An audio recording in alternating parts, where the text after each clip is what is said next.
Joe, what does Guidance Solutions do? Guidance is a technology services company. Really, a lot of times what we end up doing is we help our clients either reduce their costs of business or increase their sales through the use of technology. A lot of times clients already have an initial idea. They have an idea as to what parts of their business are inefficient or not working smoothly, and they have ideas as to how technology can help with that. They'll come to us, and oftentimes we'll help them refine their ideas, really understand what they want to accomplish. Tell us how you got started and where'd you get the money?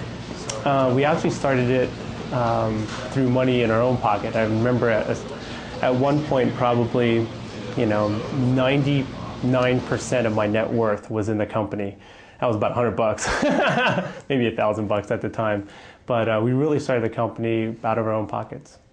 What's been your greatest challenges in starting the company?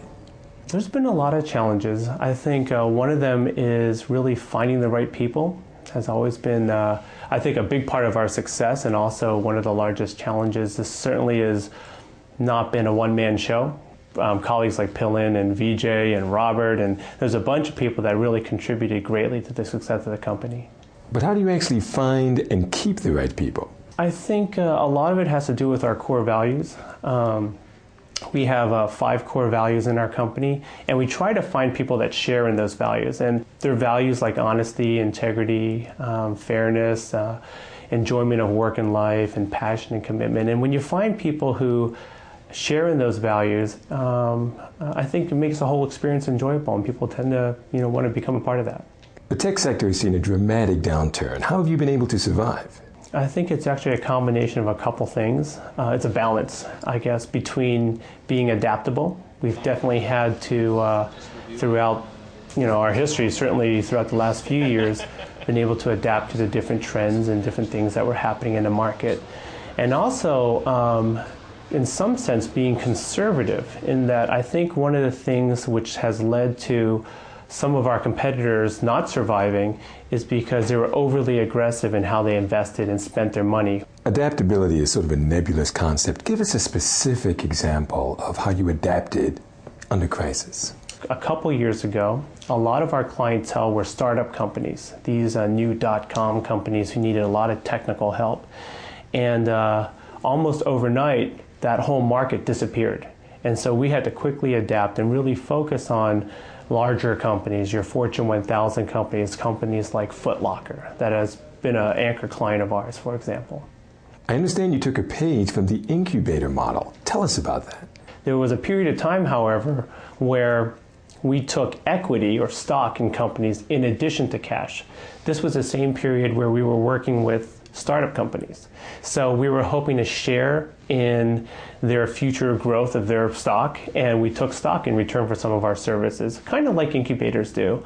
And it's largely turned out really well for us. We had a couple big wins, but at the same time, it's not really appropriate for today because we don't work with startups as much. So how much money did you lose in the stock that you took in your clients' companies? The good news is we made money. That's the good news. I think when you take stock in a portfolio of companies, your expectation is that some will do well, some won't do well. And we were lucky in that we had a couple of our clients do really well, and we have financially made a lot of money there. So it was good luck. So what did you learn from the success and failure of the internet boom and bust? I think I got a longer term perspective. I think I started the company in '93, and largely from '93 through 1999 or so, it's just been straight up. Over the last couple years, I think I have a kind of a better perspective on reality, and that there are cycles to business environments, and have applied that to how we grow Guidance. You've done well. How do you utilize the personal wealth that you've amassed in the community? With the California Science Center. My wife happens to work there, and it's an institution that is in downtown Los Angeles that focuses on building curiosity in science, primarily among children. And obviously, being a computer science major, and I went to MIT, I very much have a curiosity in science myself, so it was a really appropriate place to channel my efforts.